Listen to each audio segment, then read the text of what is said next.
part we saw about major losses, how to calculate it. Specifically we wrote that the major loss may be calculated as is written as delta P major divided by rho G is written as V squared over 2G times a function that depends on the Reynolds number, the roughness and the length of the pipe. Okay, this is true for pipe flows that are fully developed and they may be laminar or turbulent.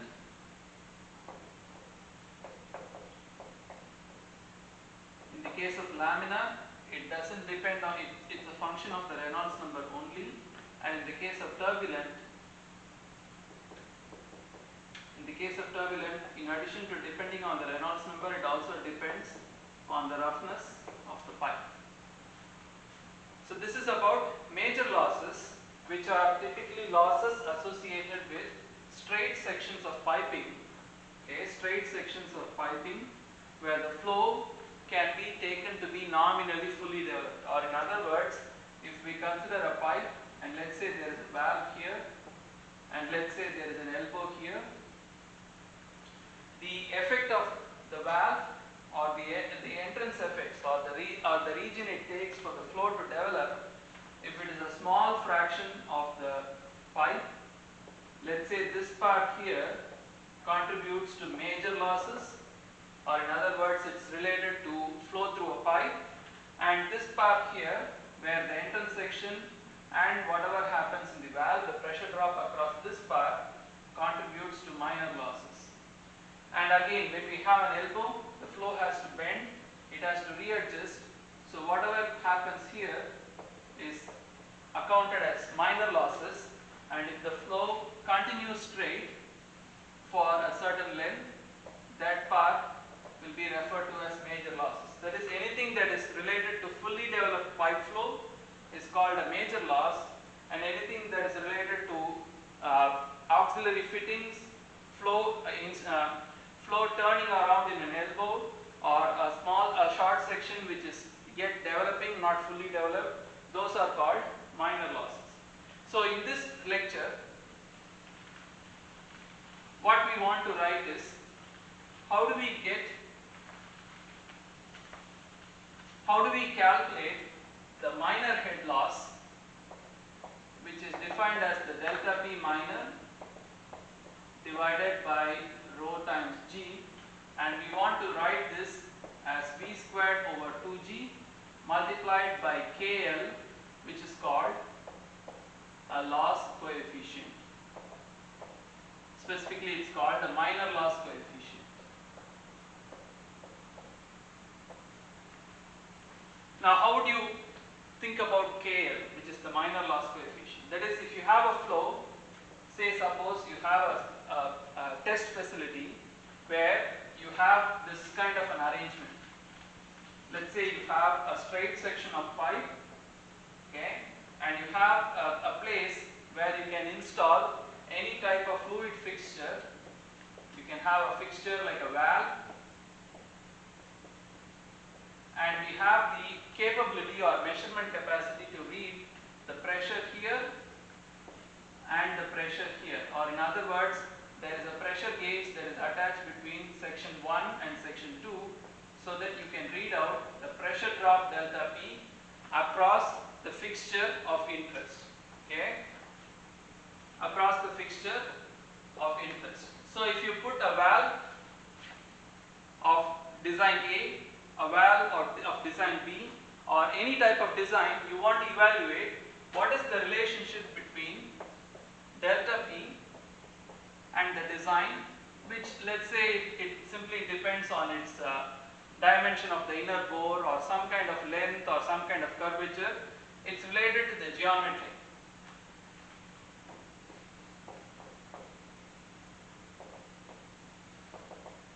Okay.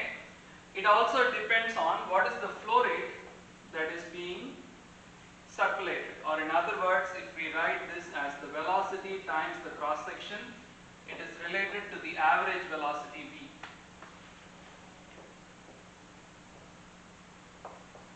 So higher the flow rate, higher the micro details, or higher the turbulence or losses within the flow, but we are not going into the micro details, we just say it is scaling with the average velocity.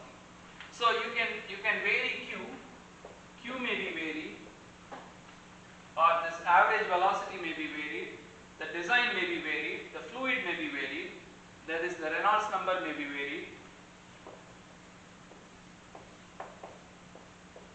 The Reynolds number may be varied by changing the velocity, the design or the dimension, the density and the viscosity of the flow of the fluid, and for each of these experimental conditions you can record what is delta P. If delta P is measured suitably, if delta P is measured as a function of the design and the flow Reynolds number, we can make a tabulation, and if you take the delta P divided by rho g, we can write it as v squared over 2g times KL. So KL itself can be measured by calculating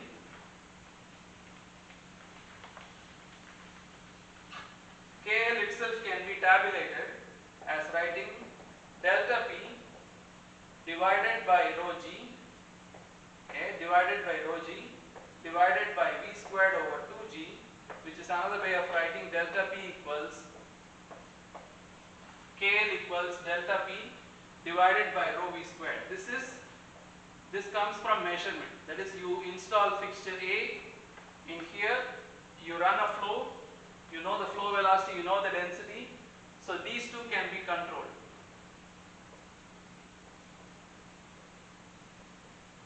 Okay, KL, the minor loss coefficient, is really a tabulation of the measured delta P, or the measured pressure drop across a fixture or a design or a device, divided by rho v squared.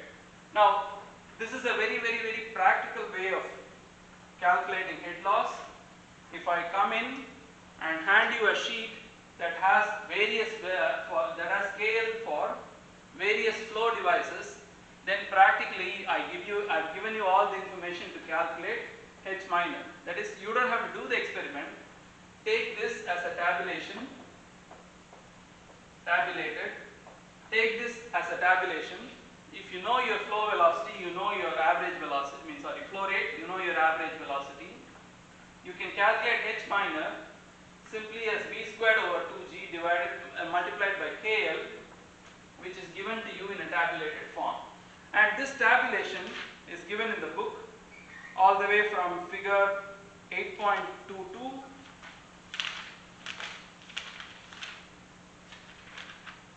to figure 8.32.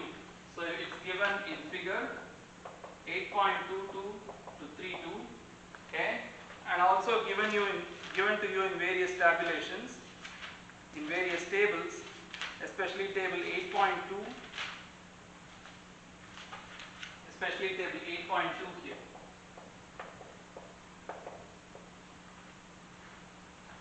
So if you have a flow system, I told you it has minor and major losses. We come back full circle.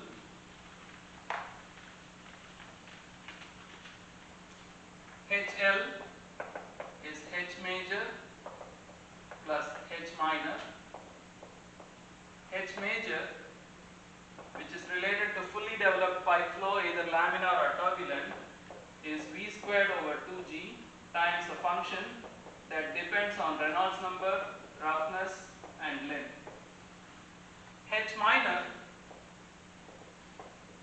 is v squared over 2g times KL, which is the minor loss coefficient that is usually tabulated for various devices like valves, elbows, orifices and so on. So we'll see these through examples. The major loss is usually obtained as a function for laminar flow. This function is 64 divided by Re coming from analysis, and this is valid for Reynolds number less than 2200. For turbulent flow, F is the friction factor that is usually measured experimentally, and this summary of the experimental data is given in figure 8.20, that is called as the Moody chart. It is also given by equation 8.35.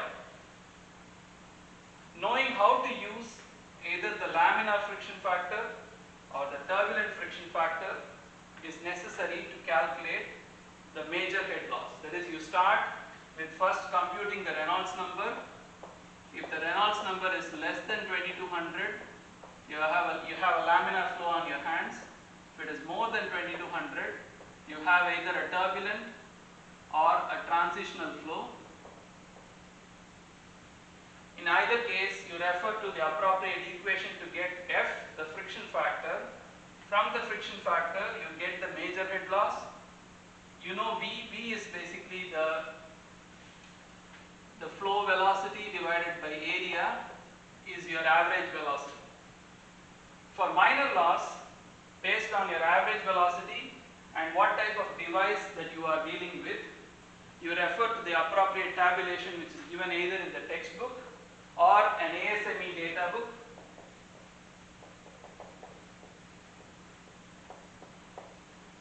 ASME data book that describes the specific device, or in an extreme case, you do your own experiment. Collect new data to measure the flow losses across a particular device, which is maybe your device, you are designing this for fabricating it for the first time. So you get KL, the minor loss coefficient, and you get H minor. The total head loss is the sum of the major and the minor head loss, and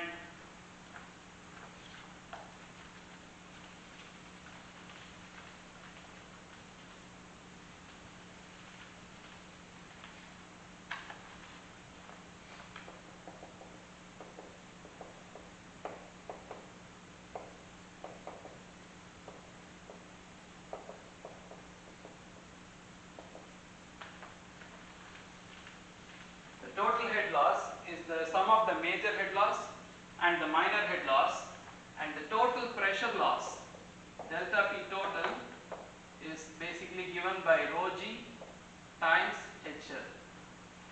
Rho G times HL. Okay. So often fluid pipe flow problems can be of different types. Pipe flow problems. Given a flow rate, calculate delta P, that is one type. That is, if you know what is the flow rate through your system, if you want to drive a constant flow rate, how much is the pressure loss? The other is, given a pressure difference between your start and end, what are the losses? What is the resultant flow rate after accounting for losses? That is the other type. What is the resultant flow rate after accounting for all the losses? And this is what we will see through example problems which are given in section 8.5.